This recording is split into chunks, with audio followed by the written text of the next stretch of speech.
Olá, estamos aqui para mais um programa para tratar de planejamento financeiro pessoal. Eu sou o Janser, fundador do site qifinanceiro.com.br e o tema de hoje é gestão de riscos. Como fazer a sua rede de proteção? E para explicar um pouco mais sobre esse tema para a gente, temos aqui os planejadores financeiros Fernando Alarcon. Tudo bem, Fernando? Tudo bem, Janser, boa tarde. Tudo jóia, boa tarde. E também Pedro Orlandi. Tudo bem, Pedro? Tudo jóia, boa tarde. Obrigado pela presença dos dois. Vamos falar bastante hoje sobre essa questão de estar preparado para situações inesperadas, tá? Os dois são planejadores da GFI, uma empresa de planejamento financeiro, hoje uma das maiores do Brasil, e tem grande experiência para falar desse tema, com uma rede de clientes, né, onde um dos pontos do planejamento financeiro é para falar da gestão de riscos. Bom, Pedro, primeira pergunta para você então é entender o que é essa gestão de risco, né? A gente estava até conversando mais cedo, falando que gestão de risco é muito mais do que só pensar em seguros, né? Então eu queria que você desse abordasse esse tema do que a gente vai falar, o que a gente tem que pensar quando a gente fala em gestão de risco. Legal. Então, Janser, eu acho que sim, gestão de riscos na minha opinião, eu sou muito fã dessa área do planejamento financeiro, desse pilar do planejamento, e eu acho que gestão de riscos na verdade, a base de um planejamento financeiro. Gestão de risco é você tentar medir, antecipar, identificar tudo aquilo que pode sair do esperado, fugir daquilo que está sendo esperado, né? Então, na minha opinião, vai desde você dimensionar que tipo de produto, que tipo de ativo você vai colocar na tua carteira, porque senão então a gente colocaria tudo na renda variável, na expectativa de que tudo vai dar certo, né? Certo. Mas entendendo que nem tudo vai dar certo, você vai então começar a criar conceitos de balancear essa carteira. Colchão de segurança, que já foi falado aqui no programa, tem a ver com a gestão de risco, quer dizer, eu estou desenhando um plano para 10, 20, 30 anos, mas será que eu vou conseguir estar trabalhando durante todo esse tempo? Será que eu nunca vou ficar doente? Será que ninguém na minha família nunca vai ficar doente? Quer dizer, em algum momento pode ser que eu precise de uma reserva para coisas que não estavam esperadas. E vai até os grandes riscos, coisas grandes que podem impactar esse planejamento financeiro. Então, se o colchão de segurança vai me proteger para a perda de uma renda durante 2, 3 meses, e se eu tiver um problema de saúde mais forte que me impeça de trabalhar por 1 ano, 2 anos, 3 anos ou de forma indefinida, né? Pensar num risco patrimonial, no meu carro protejo só o casco, me preocupo com produtos contra terceiros, responsabilidade civil, etc. e tal, né? Então, gestão de risco na minha opinião, resumidamente, tudo aquilo que pode fugir do nosso controle, que vai ter impacto forte, substancial dentro desse planejamento financeiro. Fernando, quer Legal. complementar?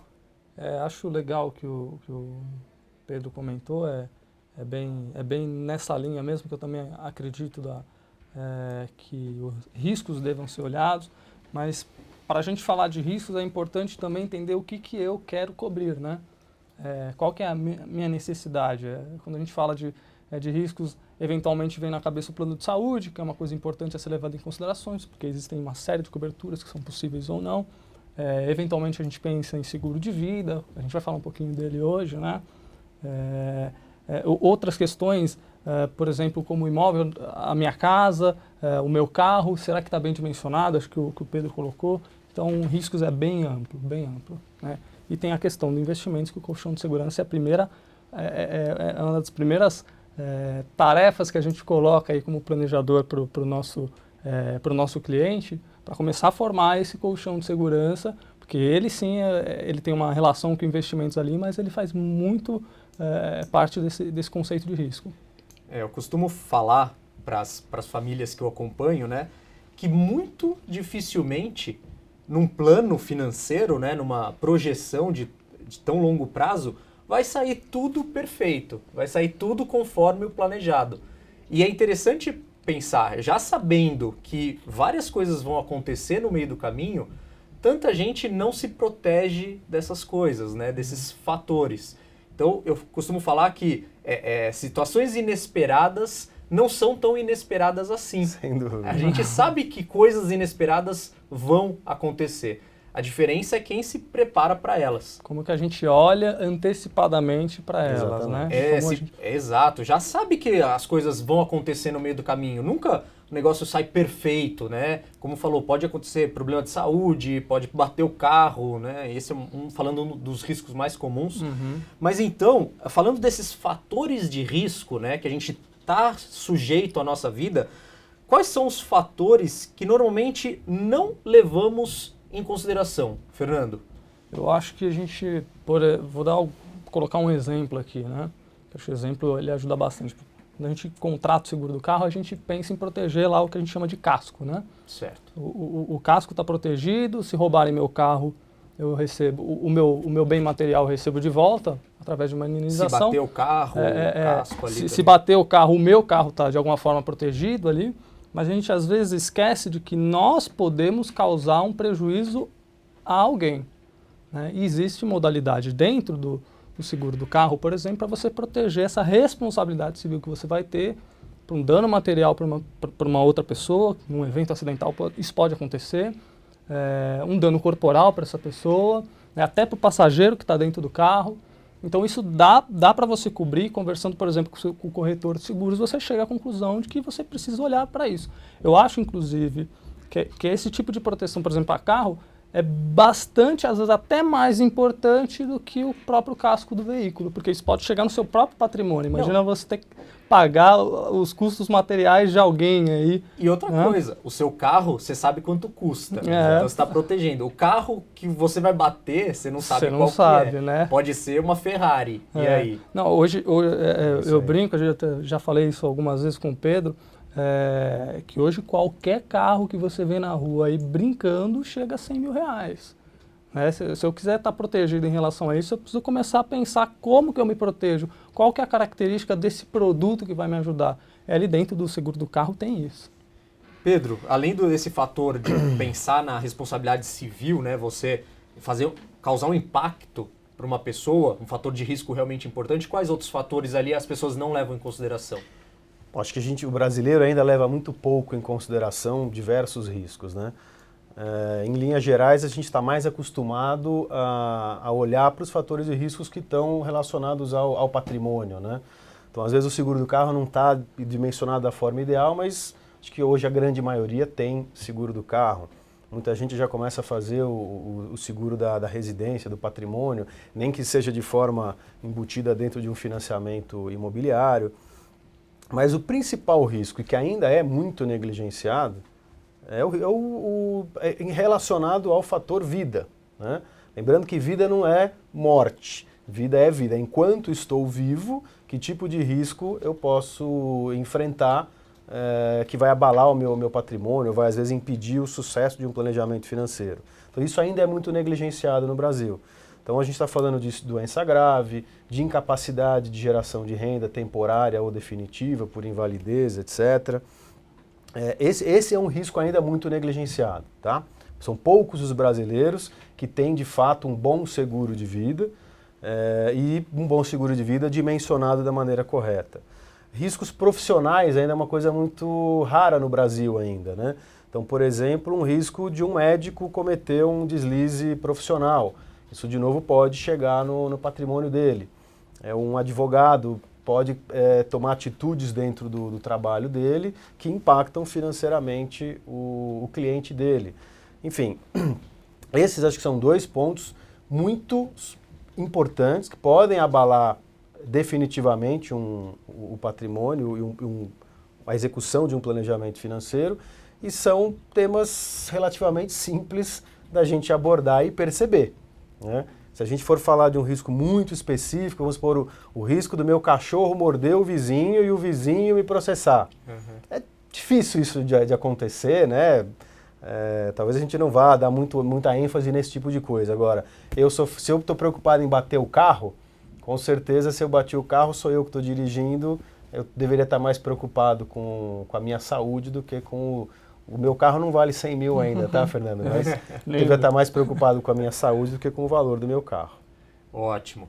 A gente está falando aqui sobre planejamento financeiro, então, e a questão de gestão de risco no planejamento financeiro, ou seja, você está preparado para situações inesperadas, porque muitas vezes, quando a gente negligencia esses fatores de risco, atrapalha de vez todo o planejamento financeiro que a gente possa ter, né? Então, se você tem uma dúvida, está acompanhando a gente pelo chat, quiser mandar alguma dúvida, estou lendo aqui as perguntas e posso repassar também para o Fernando e para o Pedro.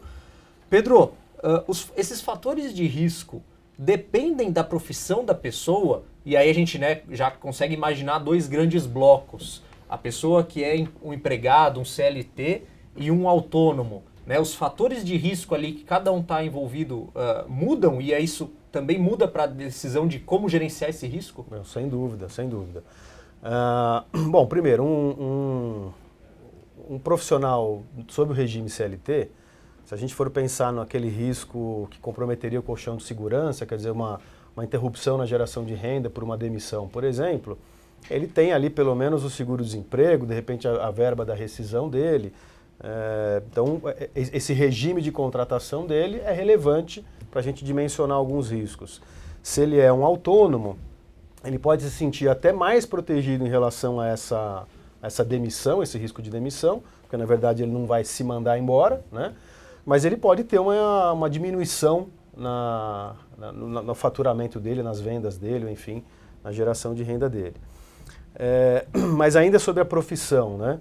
Se ele for um policial militar, se ele for um bombeiro, se ele for um piloto de Fórmula 1, tudo isso vai influenciar em riscos que ele vai se expor mais ou menos, e obviamente isso vai trazer influência.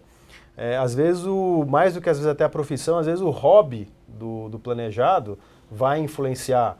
Se ele gosta de escalar o Everest, com certeza isso é um fator de risco, né?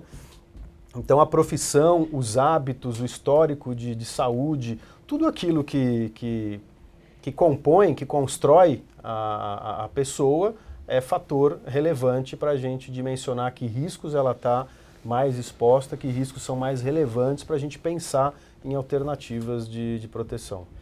Então, vamos lá, fazendo um caso prático aqui, Fernando, vamos considerar um médico, né? Uhum. Como ficaria no caso dele? Um médico, o que você enxerga que são os fatores de risco principais para um médico? E aí não só pensar nele como médico, mas também como homem de família, né? Quais são os fatores de risco que um médico teria que já ter consciência e muitas vezes pensar numa proteção para o caso dele? Tá, legal. Acho que tem uma pesquisa do Conselho Federal de Medicina que mostra que tem cada vez mais aumentado os processos judiciais envolvendo erros e omissões de médicos, né? Isso tem acontecido muito no Brasil, isso acontece bastante lá fora, é quase que 100% certo que você vai, nos Estados Unidos, por exemplo, é quase 100% certo que um médico vai ser processado de alguma maneira, né? Então existem seguros para você proteger essa questão de responsabilidade civil sobre um determinado erro e uma omissão que é próprio da característica da profissão daquele médico, dependendo do que ele faz.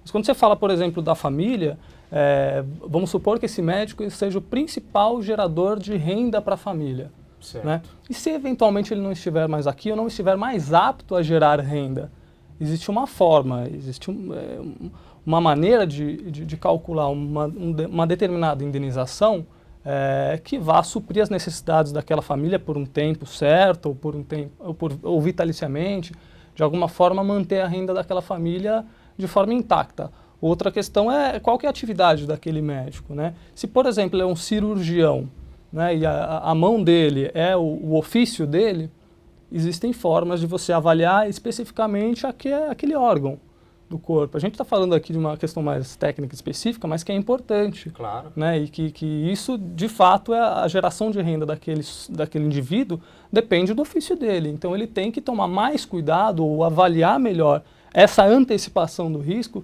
sobre aquela atividade. É a minha mão que gera a minha receita, então devo proteger melhor a minha mão, por exemplo. Uhum. Pedro, só para completar, acho que o Alarcon já colocou tudo o que precisa, mas para dar um outro exemplo, né? Esse mesmo médico, às vezes jogando futebol, quer dizer, aquela brincadeira do final de semana, rompeu o ligamento dessa mão boa, que é a mão que ele usa para fazer a cirurgia ou o exame, né? Então, sei lá, se ele ficar 3, 4 meses, de repente, impedido de exercer aquela profissão, isso vai ter algum impacto. Talvez o colchão de segurança dele seja consumido, talvez isso estrague um pouquinho mais a realização de algum projeto, né? Então, de novo, precisamos entender muito quem é a pessoa e a que riscos ela tá exposta. Para tudo existe uma solução, nem que a solução seja poupar um pouquinho mais para fazer patrimônio e se proteger disso. É interessante que, dependendo do dia a dia da pessoa, né, da rotina dela, você chegou a falar do hobby, né, Pedro? Tudo isso já leva a fatores de risco e que também levam a soluções para proteger a esses fatores. Então, Pedro, pensando agora, a gente falou do médico, que é bem aquela característica do autônomo, que depende ali do seu dia a dia na profissão. Falando agora de um funcionário de uma empresa, né? Como ficaria para um funcionário CLT, trabalha ali 44 horas semanais, como é que ficaria, quais seriam os principais fatores de risco para esse funcionário pensar, se conscientizar? Bom, vamos pensar então esse CLT, de novo num caso concreto, um caso prático, usar aquele perfil do pai de família, uma esposa que contribui, mas ele ainda é a maior fonte de renda da família, tem lá 2 filhos pequenos, né? Vamos pensar num risco grande de impacto definitivo e que a gente consegue proteger, que é o risco dele sofrer uma invalidez ou uma morte precoce, tá? Não é o natural da vida, o ideal é que a gente tenha tempo de estragar os netos, mas a gente tem que pensar que essas coisas podem acontecer. Sim. Então, ele como CLT precisa dar uma olhada lá nos benefícios da empresa dele, às vezes já tem até um seguro de vida, normalmente é muito comum a pessoa falar, eu tenho, aí quando a gente pergunta de qual é o capital segurado que você tem à disposição, ele não sabe, ou seja, não está dando a importância devida, né? Então, acho que uma coisa importante é olhar para esse risco grande, quer dizer, se eu parar de gerar renda e continuar aqui, mas sem condições de gerar renda, ou se eu não estiver mais aqui, como é que eu ou os meus dependentes vão continuar sobrevivendo, vão continuar executando aquele plano que a gente traçou, né? Esquecer que os planos vão continuar, as crianças vão continuar querendo estudar, vão ter seus sonhos. Então, como é que eu me protejo disso? Para isso existe um produto chamado seguro de vida. É importante que as pessoas olhem para esse produto sem o preconceito, sem aquela coisa tétrica da morte, que né? só faz seguro de vida, né? Pensando na morte, né? Já pensando que vai morrer. Na verdade é o contrário, né? Isso atrai coisa ruim, né? Mas olhar para isso de uma maneira fria e entender que se você conseguir dimensionar isso e proteger isso, tua vida vai ficar mais tranquila, mais em paz para continuar construindo o teu patrimônio para chegar lá e estragar os netos. Tá.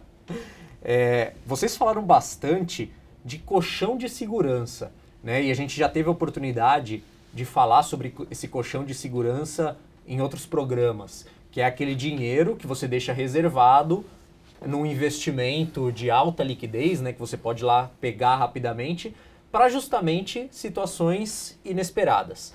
Mas, Alarcon, qual que seria esse tamanho para esse colchão de segurança ideal? Como é que a gente tem que dimensionar? Vamos então entrar um pouco mais profundamente nesse tema, como que eu dimensiono esse colchão de segurança ideal para mim? Tá, legal. Eu vou só fazer um adendo aqui na nossa conversa sobre o colchão de segurança. Quando a gente fala de planejamento financeiro, a gente deveria olhar de 3 caixinhas fundamentais. A primeira é o colchão de segurança, a segunda são os meus projetos que eu tenho daqui a algum tempo. Você pode olhar, por exemplo, daqui a 2 anos, 3, 4, 5, 6 anos. E lá na frente eu quero ter independência financeira. A gente coloca o nome de aposentadoria, eu não gosto muito do nome, mas independência financeira é um nome legal. Então a gente deveria pensar nos nossos investimentos, pelo menos separados dessas 3 caixinhas. Mas falando especificamente do colchão de segurança, que é a primeira a ser formada, inclusive, é a prioritária a ser formada, vai variar muito de acordo com a previsibilidade de receita que o indivíduo tem. Por exemplo, um autônomo tem altos e baixos. Né? Um funcionário público, eu já falei isso em outra oportunidade, ele tem ali pingando todo mês. Então vamos concordar aqui que essa medida de colchão de segurança vai ser diferente de um para o outro. Né? O que é a minha renda, o que é a minha despesa fixa da minha casa? O que eu não posso deixar de pagar nunca? Né? Então vamos somar isso daí, vamos dar uma avaliada qual que é o tamanho desse mês, esse um mês, e aí vamos multiplicar isso por um tempo que eu quero estar seguro. Por exemplo, uma pessoa que tem uma previsibilidade de receita poderia ter 3 meses, um autônomo de 6 a 12, eventualmente até mais do que isso. Né? Que aí já começa a fugir um pouquinho, porque você dá um pouco menos de espaço, você está tirando, deixando muito dinheiro líquido e não olhando para as outras 2 caixinhas. Mas a gente tem que olhar por esse prisma de quais são as minhas despesas que eu não posso deixar de pagar. E entrariam quais aí, por exemplo? Por exemplo, despesas de supermercado, aluguel, né? Aluguel, transporte, itens de saúde, por exemplo, meu próprio seguro de vida não deveria parar de pagar. Né? Então são despesas que a gente deve considerar num colchão de segurança. Itens de lazer, por exemplo, dá para dar uma segurada e daqui a pouco a gente retoma a vida social, enfim. Mas essas despesas fixas a gente tem que mensurar elas numa caixinha e multiplicar por um fator aí que a gente ache justo de acordo com a nossa previsibilidade de receita. Então, por exemplo, eu gasto nas despesas fixas, como você chamou, R$5.000 por mês. Uhum. E aí incluir tudo isso, né? Supermercado, aluguel, o mínimo para minha sobrevivência. Despesa básica. Despesa básica. Então, primeiro, eu preciso saber quanto que é esse número. Já fiz essa conta, né?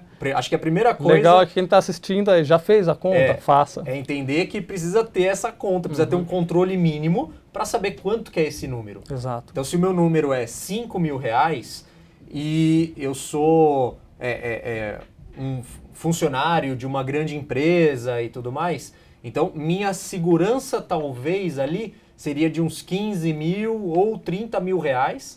De 3 a 6 meses aí que a gente está falando. Sabendo que eu posso... Depende, eu tenho família, né? Esse é um componente importante. Eu tenho outros dependentes financeiros, às vezes a pessoa tem mais de uma família para lidar. Né? Não estou falando de segunda família, estou querendo dizer que pai e mãe que dependa, tio, tia que depende. Né? E aí você, por exemplo, multiplica por um número, até porque se você ficar desempregado, e aí o desemprego acho que é um fator de risco que está muito relevante, né, nos tempos de hoje. Sem dúvida. No cenário de hoje.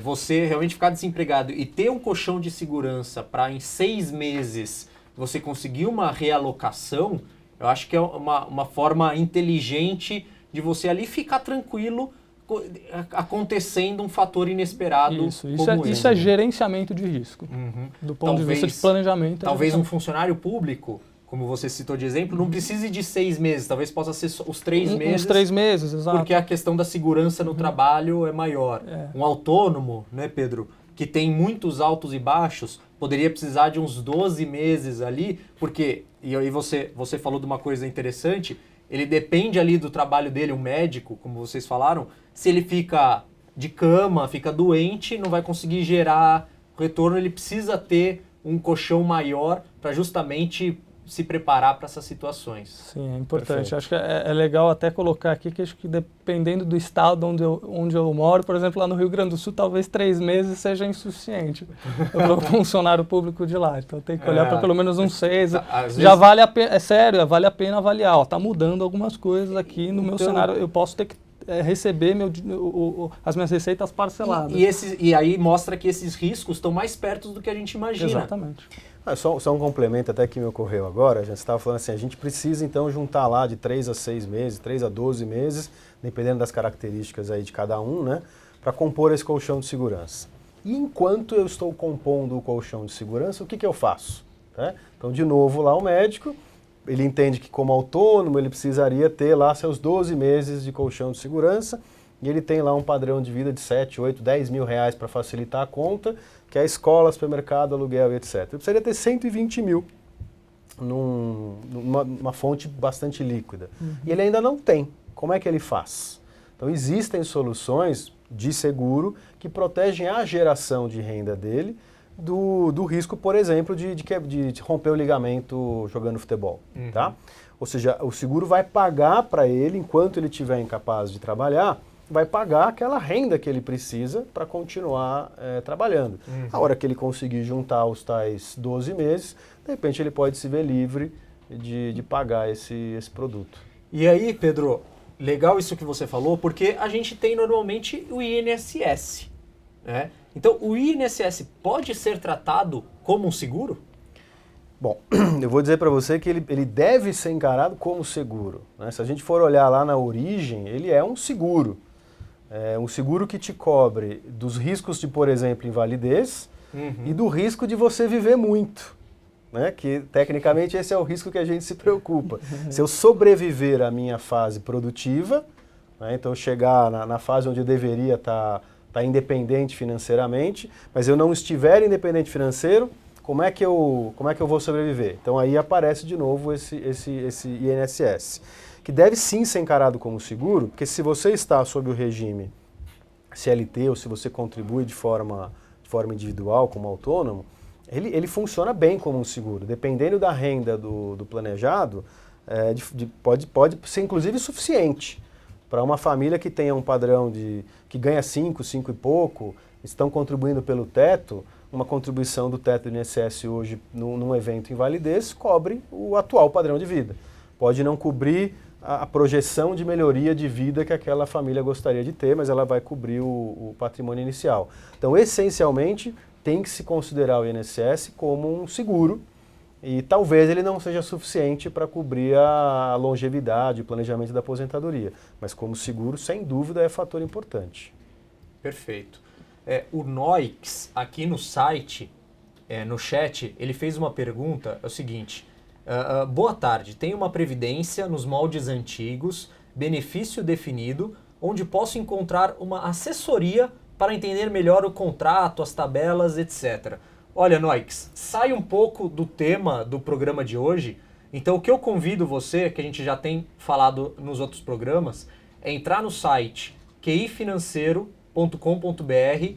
Lá você entra em contato com a gente está oferecendo uma clínica financeira gratuita, que vai poder entrar nas suas particularidades, entender o que está acontecendo na sua vida e fazer um check-up geral dessa vida financeira.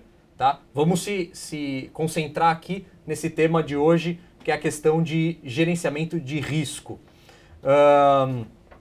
Aqui acho que a gente vai ter até um programa específico para falar de previdência privada, que eu acho que vai ser bem bacana.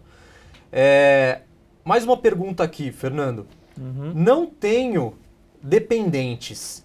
Preciso pensar em um seguro de vida? Né? Porque é muito comum a pessoa só começar a pensar em seguro de vida quando nasceu o primeiro filho, quando aí ela percebe que realmente tem alguém que depende dela. Mas e um jovem solteiro que já começou a sua carreira de trabalho, está ali com seus 25, 30 anos, ainda não casou, não tem filho? Esse caso, ele deveria pensar já num seguro de vida? Sim, deve sempre pensar num seguro de vida, mas a característica do seguro de vida desse indivíduo vai ser um pouco diferente. Ele não vai estar procurando uma cobertura de morte, por exemplo. Vamos colocar um exemplo aqui. Se a pessoa não estiver mais aqui, os pais, eventualmente, não vão precisar da vida financeira daquela pessoa, não vai impactar a vida financeira dos pais. Mas se ele não estiver mais apto a gerar renda, uma pessoa começando a vida profissional, ela tem muito dinheiro para ganhar ainda, tem muito a fazer. Né? Acho que quando a gente avalia uma hipótese de uma invalidez indesejada no meio do caminho, precisa pensar. Acho que precisa pensar. Como o Pedro colocou, se eu venho de um regime CLT, por exemplo, que acredito que muitas pessoas se enquadram nesse regime, falando especificamente dele, talvez o INSS resolva, né? Mas aí eu preciso ver qual que seria essa cobertura do INSS. O que ultrapassar essa cobertura que viria naturalmente do INSS precisa ser contratado através de seguro de vida complementar. Né? E aí precisa fazer uma conta para saber o que basicamente eu deveria me manter. Vamos supor que aquela avaliação fria que o Pedro pediu, né? É importante avaliar, será que eu posso ter um custo adicional com enfermaria, por exemplo? né? Como é que eu vou pagar isso aqui? Será que eu não vou impactar a vida financeira de outras pessoas ao meu redor? Então vale sim bastante a pena pensar nessa hipótese de uma invalidez e aí olhar para a característica dos produtos que tecnicamente vão resolver isso. Eu acho que isso é interessante porque seguro de vida vem na cabeça a questão de você morrer, né, Exato, Pedro? Mas eu acho que até você poderia dar um overview aí do que é esse produto seguro de vida, porque não é a única proteção não é só para a morte, né? Isso acho que é uma coisa que tem que ficar muito claro para a gente, né? Seguro de morte é diferente de seguro de vida. Então, numa apólice de seguro de vida, normalmente você vai ter ali 6, 7 coberturas, onde uma delas é a morte. Então, você vai ter a cobertura para invalidez parcial, cobertura para invalidez total, cobertura de doença grave, ou seja, a incapacidade temporária. Ou seja, você pode compor essa apólice com riscos que de repente são mais característicos para a tua fase de vida. Por exemplo, nesse exemplo aí do Alarcon, vou imaginar que o sujeito não tem dependentes financeiros. Os pais estão não estão super tranquilos, mas vivem a vida de forma bastante correta. Mas então esse filho, que hoje não tem dependentes, nem depende dos pais, tem uma doença muito séria. O plano de saúde, se ele tem, vai cobrir o gasto com o médico, o gasto com o hospital, mas provavelmente não vai cobrir os remédios, pelo menos não depois vamos dizer, da alta, né? E não vai cobrir o condomínio dele, não vai cobrir o supermercado dele, enquanto ele estiver tentando se recuperar e com a produtividade dele mais baixa, tá certo? Será que isso pode impactar o planejamento financeiro dos pais dele? Claro. Aí será que é justo, então, meu pai, que fez a lição de casa dele e me entregou um belo profissional para o mercado, agora vai ter que me trazer de volta para casa e começar a me bancar de novo? Então, mesmo você não tendo, então, ninguém à sua volta, você não tem ninguém que dependa de você, nem ninguém em cima que possa te ajudar. Então, acho que aí fica mais evidente que você precisa de algum tipo de colaboração para uma situação onde você não consiga gerar renda e aí não tem nem ninguém para baixo nem ninguém para cima para te ajudar. Então, é comum a gente pensar no seguro de vida como morte. Se eu não tenho dependentes, financeiramente não há impacto à minha morte, mas o problema nunca financeiramente, a morte é o menor dos problemas. O problema é você ficar aqui e necessitando de ajuda, de auxílio, de amparo financeiro, e que precisa continuar vivendo, só não consegue mais gerar renda, ou pelo menos não gera mais a renda para manter um padrão que você considera razoável. Legal. Agora, Pedro, se eu já tenho seguro de vida, como eu sei se ele é bom ou se é realmente suficiente? Então vamos lá. Vamos olhar primeiro o aspecto do bom, né? Vamos olhar para a questão técnica desse produto e depois se ele tem um tamanho suficiente, se ele está bem dimensionado. Tecnicamente, Janser, eu acho que a gente poderia ficar aqui meia hora falando só disso, mas vamos dar um ponto que eu acho que é fundamental. Quando você faz um seguro, você está preocupado em proteger algo. No seguro de vida, você está protegendo a tua capacidade de geração de renda ou, por exemplo, um projeto que é a educação dos meus filhos. Okay. Então, eu, por exemplo, tenho uma menina de 2 anos e um menino de 4. Na minha cabeça, eu preciso carregar essa educação deles por mais uns 20 e poucos anos, até a minha pequena ter seus 24, estar formada e em condições de seguir a vida sozinha. Se eu fizer uma apólice de seguro mais comum do mercado, que é válida por 1 ano, eu, em tese, não estou protegendo nada. Porque imagina se eu não conseguir renovar essa apólice daqui a 1 ano, a minha pequena está com 3. E o que eu faço daqui para frente se eu não tenho mais condições de renovar essa apólice? E aí, para ficar claro, por que eu talvez não consiga renovar essa apólice? Qualquer fator de risco da minha pessoa que seja alterado, uma condição de saúde, por exemplo, começa a aparecer, acreditem ou não, a saúde da gente só tende a piorar. Então eu, quando era mais jovem, não tinha nada. Eu ia no médico e ficava super feliz que eu não tinha nada. Hoje em dia o meu colesterol já não é o mesmo, já apareceu a pressão alta, um dia pode aparecer alguma outra coisa. Uma pessoa que tenha um fator de risco como o diabetes vai ter dificuldade de aprovar um seguro de vida. Então, se a me aparecer uma diabetes daqui a 10, eu ainda estou me sentindo com necessidade de ter seguro por mais 10, 12. E eu talvez não tenha condições de renovar uma apólice. Então, olha para a tua apólice e veja se ela tem vigência suficiente para proteger aquilo que você quer proteger. Então, se você tem uma renovação anual, cuidado, não é tecnicamente um bom produto. Você precisaria ter, se você quer proteger 20 anos, ter um produto que começa hoje e se encerra daqui a 20 anos. Sem a possibilidade da seguradora cancelar de forma unilateral esse produto. Ou não querer renovar. Ou não querer renovar simplesmente porque mudou a estratégia do produto, enfim. Tá? Se você tem um produto anual, a seguradora tem o direito de não renovar a apólice sem grandes justificativas. E hoje a maioria dos seguros comercializados são anuais? A imensa maioria é anual, é igual ao do carro, você renova todo ano. Às vezes vem aquela história da renovação automática, mas aí a gente teria que entrar em legislação e fazer a pessoa entender que a obrigação é do segurado de avisar a seguradora que houve uma mudança nos fatores de risco, para dar o direito da seguradora a reavaliar aquela condição. Você vai renovando aquilo de forma automática, sem se dar conta disso. Uma hora aparece o fator de risco que daria a chance da seguradora cancelar o produto, mas ela vai renovando, você não avisou, uma hora isso pode virar um questionamento para a renovação ou para o pagamento desse benefício. Tá? Agora, olhando para de que tamanho deveria ser, vai ser uma conta parecida com o colchão de segurança, onde você vai determinar o que é que você quer proteger. Então, por exemplo, quero proteger a educação dos meus filhos, quanto custa essa educação, até quando ela vai? Quero proteger, além da educação, o inglês, o supermercado, quero que continuem indo para o clube. Enfim, você vai dimensionar tudo aquilo que você quer que a pólice cubra na tua interrupção de trabalho. E pelo prazo, como você falou. Pelo prazo que você quer garantir. Você pode escolher pagar o inglês por mais 5 anos, mas a educação por 25. A renda vou garantir até 18 ou 20 e poucos anos também.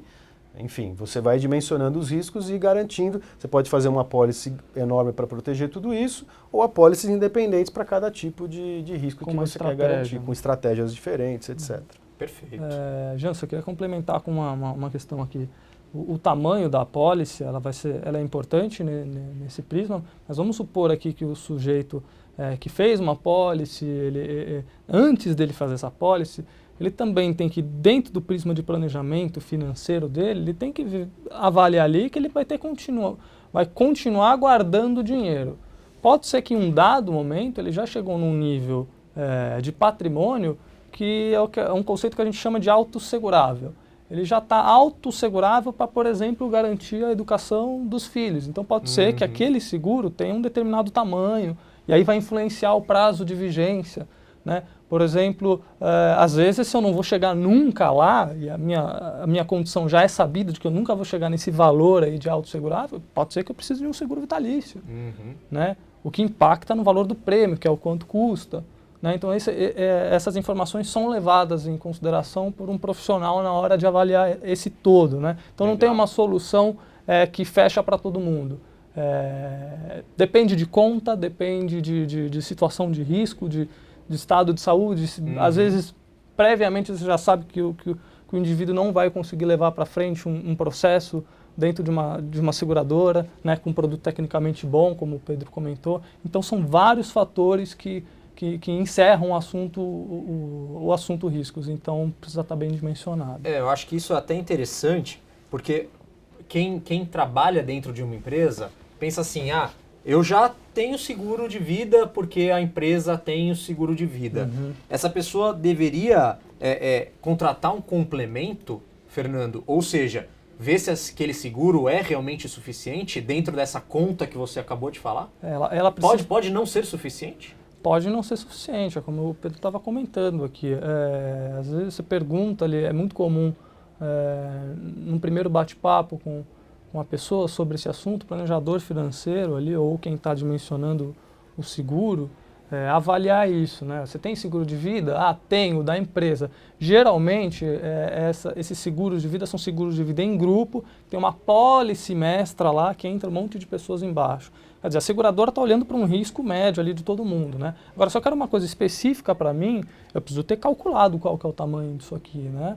Qual que é o tamanho dessa proteção que eu quero ter, por exemplo, para os meus filhos, né? Esse prazo de vigência. E aí vai entrando a estratégia, né, de vários produtos, de vários tamanhos, em tempos específicos, né? Eventualmente, eu posso utilizar o seguro de vida como uma ferramenta de sucessão. Eu quero dar liquidez para a minha família no processo de inventário.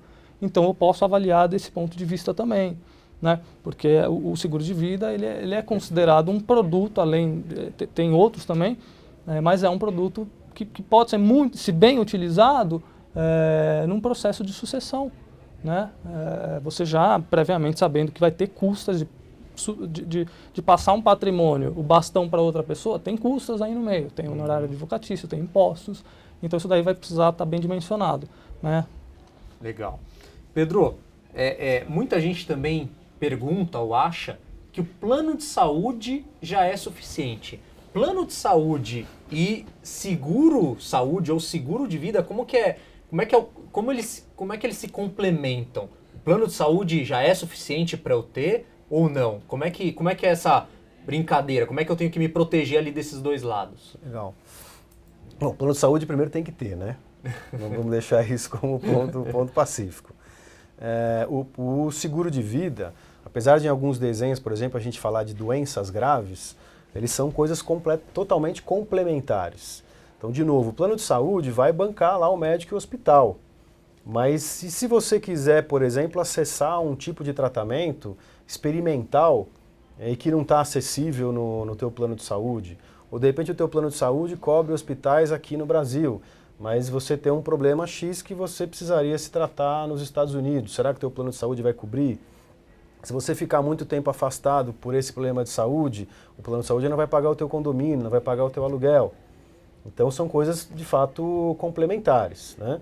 Seguro de saúde você tem que ter, mas vou te dar um exemplo pessoal de novo, né? Eu sempre briguei em casa que a gente tinha que usar a rede credenciada do plano de saúde. Já que eu pago aquele plano de saúde, eu quero utilizá-lo da melhor forma possível. E quando começaram a chegar os filhos, eu percebi que o pediatra eu não conseguia usar o do plano, né? Uma característica nossa, a gente sentia que o profissional do plano de saúde recebe lá uma verba pequena do plano e ele não se sentia confortável de dar o telefone celular dele. E com criança pequena, às vezes o que a gente mais quer é o celular do médico, para poder ligar lá de madrugada e falar, meu filho está tossindo, está com febre, e ouvir ele te dizer para dar um remédio qualquer. Então um dia a gente se perguntou em casa, se a gente não consegue utilizar o plano de saúde na hora do pediatra, e o pediatra a gente precisa ir lá pagar cada mês ou cada 3 meses uma consulta particular, será que diante de um problema realmente sério, eu vou me limitar à rede credenciada ou ao reembolso que eu contratei no plano de saúde? Certo. Né? Então, de novo assim, às vezes a gente está muito bem coberto para os pequenos riscos, mas de forma insuficiente para os grandes riscos. E esses grandes riscos é que vão cair fundo no nosso planejamento financeiro.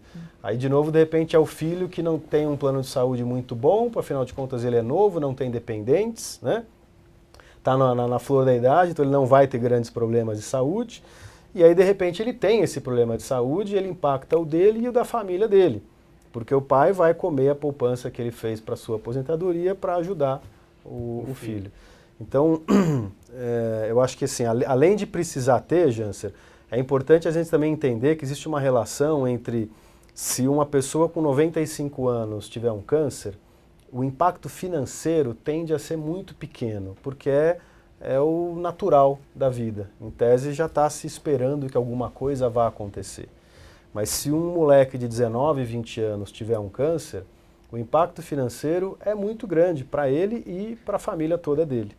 Então, o plano de saúde serve para uma coisa, o seguro de vida serve para outra coisa, e se você puder dimensionar, entender isso e contar com todas as proteções que existem, o teu plano vai estar mais bem asfaltado. Legal. Agora, eu lembro, Pedro, a gente estava conversando sobre, naquela hora que você falou do seguro de vida renovável a cada ano, né, essas apólices que são anuais. Você falou que a gente tem que avisar quando muda algum fator de risco, né? Então vamos supor que eu comecei a praticar um esporte de risco. Fui lá e pulei de paraquedas, gostei, como uma vez só, e comecei a fazer disso um hobby mesmo, né? Como que eu devo tratar isso? Devo avisar o meu seguro de vida? Isso muda de acordo com a minha vida, meus novos hábitos, minhas novas atividades mudando, eu tenho que avisar a seguradora? Tem que avisar, e é bom também deixar claro que essa obrigação a gente tem por Código Civil e não só por regulamento interno de qualquer produto de seguro, tá? É uma questão de legislação. A gente tem que avisar, cabe a nós avisar a seguradora que houve uma mudança no fator de risco. Então tem sim que avisar, e a maneira é simplesmente entrar em contato com o teu corretor ou diretamente com o canal de atendimento ao cliente da seguradora e avisar, olha, existe este fator que daqui para frente vai impactar o meu risco e eu quero deixar isso claro, né? Quero fazer constar isso de qualquer jeito. Então, tem que fazer, e é na hora que você fizer, a tendência é que a seguradora diga, então, muito obrigado pela informação, mas daqui para frente o teu seguro ou vai ficar mais caro ou eu simplesmente não o renovo. Não quero mais. Né? E aí a gente volta naquela questão, se eu estou fazendo um seguro para proteger a educação dos meus filhos, eu não posso correr o risco de perder o direito de ter seguro num determinado momento. Se você faz um seguro de longa vigência, a seguradora avalia o risco nessa data inicial e ela tem que abrir mão de rever esse risco ao longo do prazo de vigência dessa apólice. Certo. E é essa característica que torna o produto tecnicamente melhor.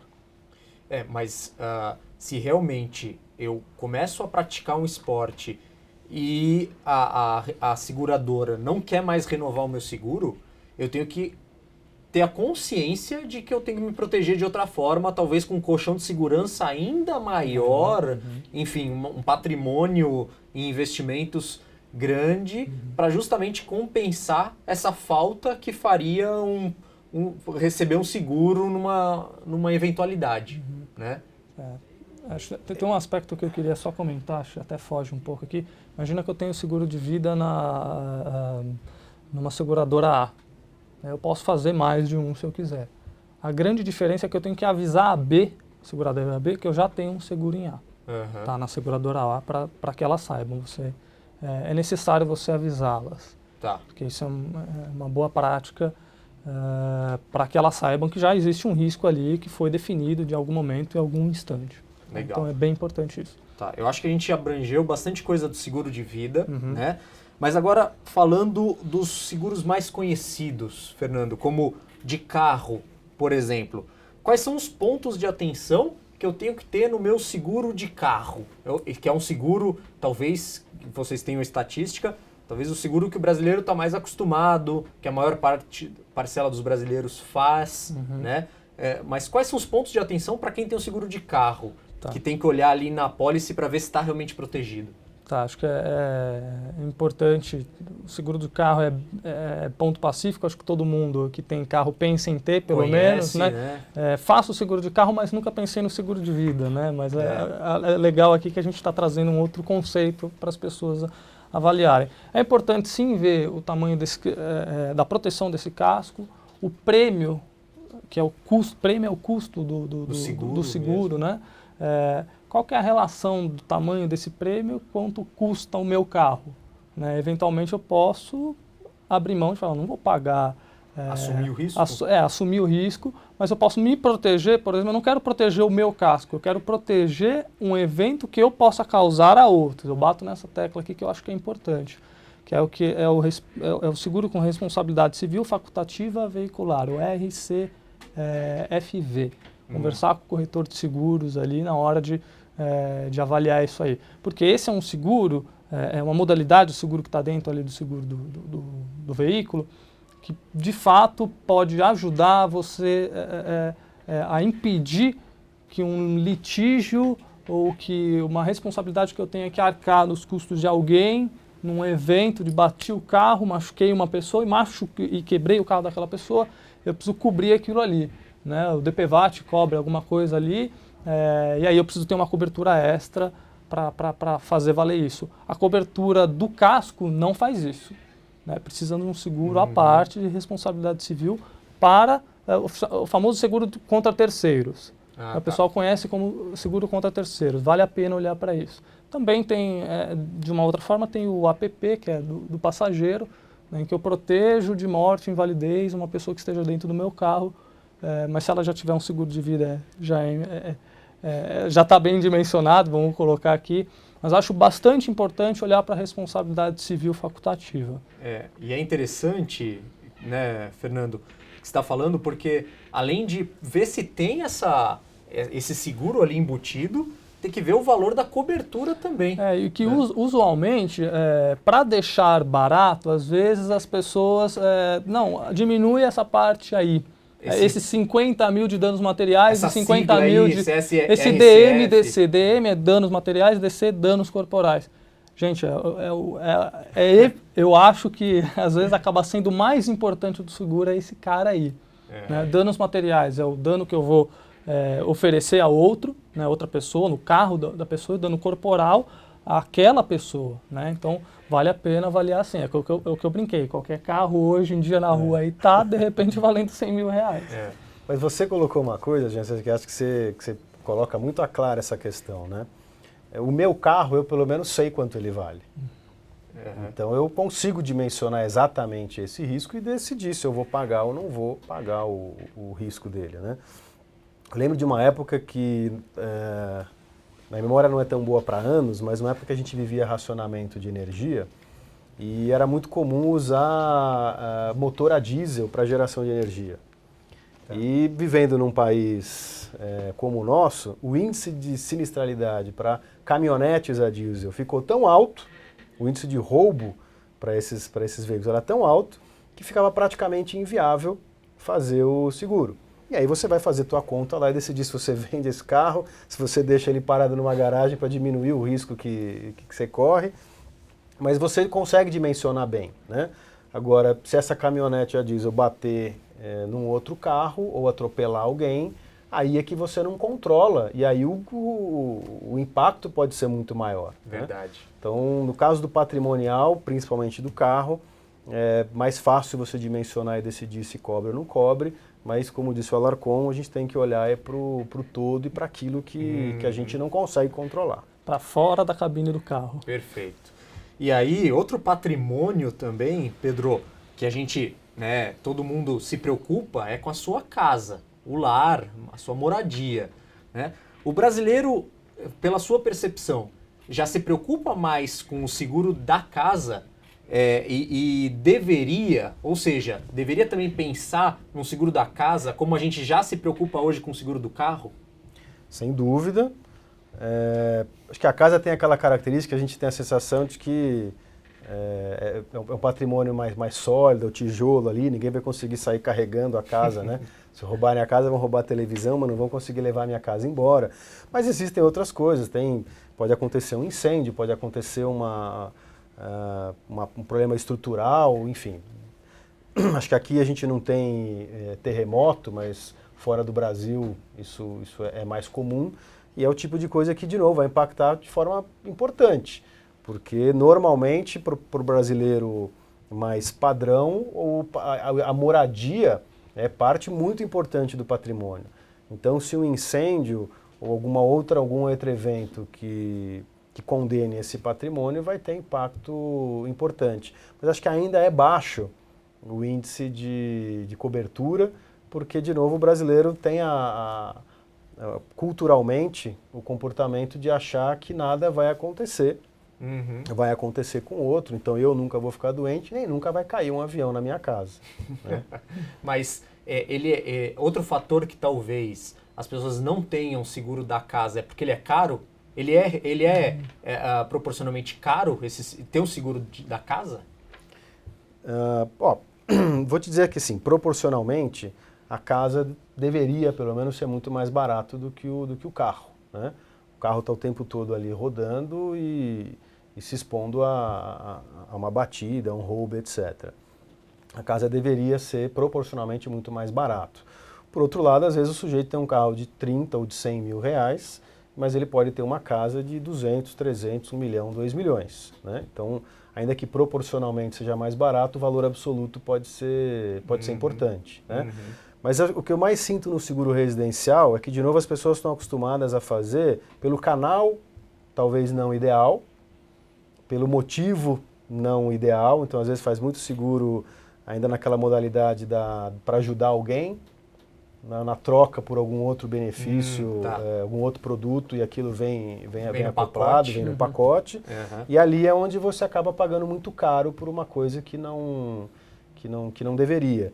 E também, aí é uma particularidade minha, Jansen, mas acho que no seguro residencial também tem muito daquelas coberturas acessórias que eu particularmente não gosto, porque acho que elas encarecem o produto e não impactam decisivamente o teu planejamento.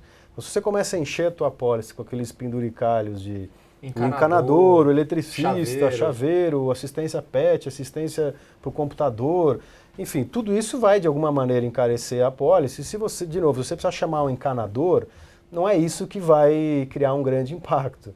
Mas se você puder poupar o dinheiro desse encanador todos os meses, eu acho que é melhor. Perfeito. Fernando, agora falando, né, vamos supor que o pai tinha um financiamento imobiliário e ele veio a falecer. Né? O meu pai tinha um financiamento imobiliário e ele veio a falecer. Como é que fica essa dívida que ele tinha? O seguro de vida dele cobre ou essa dívida passa para mim? Como é que fica essa dívida em relação aos seguros? Os seguros cobrem as dívidas? É importante também pensar no seguro até como uma questão de não deixar minhas dívidas para os meus filhos? É importante sim. Por exemplo, para caso de um financiamento imobiliário no SFH, que é o Sistema Financeiro de Habitação, habitacional, é mandatório ter um seguro de vida ali dentro, né? Então ele vai proteger, caso o indivíduo, o proponente ali do financiamento morra, vai cobrir aquilo ali, né? Vai cobrir aquela dívida, aquele saldo da dívida que ainda resta. Ou, por exemplo, se teve um dano físico ao imóvel, isso acontece. Mas é importante colocar que o seguro de vida, ele não entra no espólio, olha os nomes feios aqui, ó, não entra no espólio do decujus. Quem que é decujus? Decujus é quem foi, tá? É quem morreu. Tá, o espólio é a massa de bens daquele sujeito que morreu que vai ser dividida entre os herdeiros, eventualmente na meação com a esposa, aí vai depender do regime de comunhão de bens do casamento, mas o seguro de vida ele não entra dentro dessa massa. Como ele passa por fora dessa massa, então por isso que ele inclusive ainda tem a característica de dar liquidez, porque ele vai ser pago direto ao beneficiário, mas ele não é caracterizado como... ele não vai precisar pagar a dívida, porque quem paga a dívida, se eventualmente, vamos supor aqui, o espólio lá é todos os bens do sujeito. Ele tem dívidas. Se os ativos, que são todos os bens que podem pagar essa dívida, são suficientes para pagar, tudo bem, sobrou um tanto, divide entre os herdeiros. Se não for suficiente, é zero, o máximo que vai acontecer, os herdeiros não receberem nada. Mas o seguro de vida... já é ruim, né? O que já é ruim. Mas o seguro de vida, como passa por fora dessa estrutura, ele não entra dentro deste espólio, né? Então ele vai ser pago direto para o beneficiário, que eventualmente não tem obrigação de pagar o credor, porque o credor é do espólio. Mas aí já garante um patrimônio. Garante um patrimônio. Para essa família. Garante um patrimônio. Muito bem. Vou só completar aqui, Jens, que eu acho interessante. A gente falou aqui da dívida vamos dizer, do pai. O seguro de vida, como disse o Alarcon, ele não vai entrar para esse espólio, ele não vai fazer parte do espólio, logo ele vai direto para o beneficiário. E ele pode ser utilizado justamente para proteger alguém que sequer faz parte dessa cadeia hereditária, tá? Dos herdeiros aqui. Você pode ter a preocupação com alguém que não é seu filho, não é seu herdeiro direto.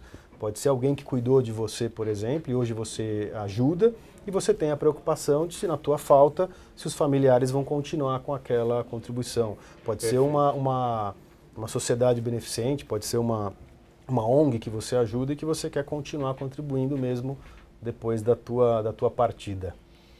Muito bem. Fernando, muito obrigado. Estamos terminando mais esse programa. Pedro, muito obrigado.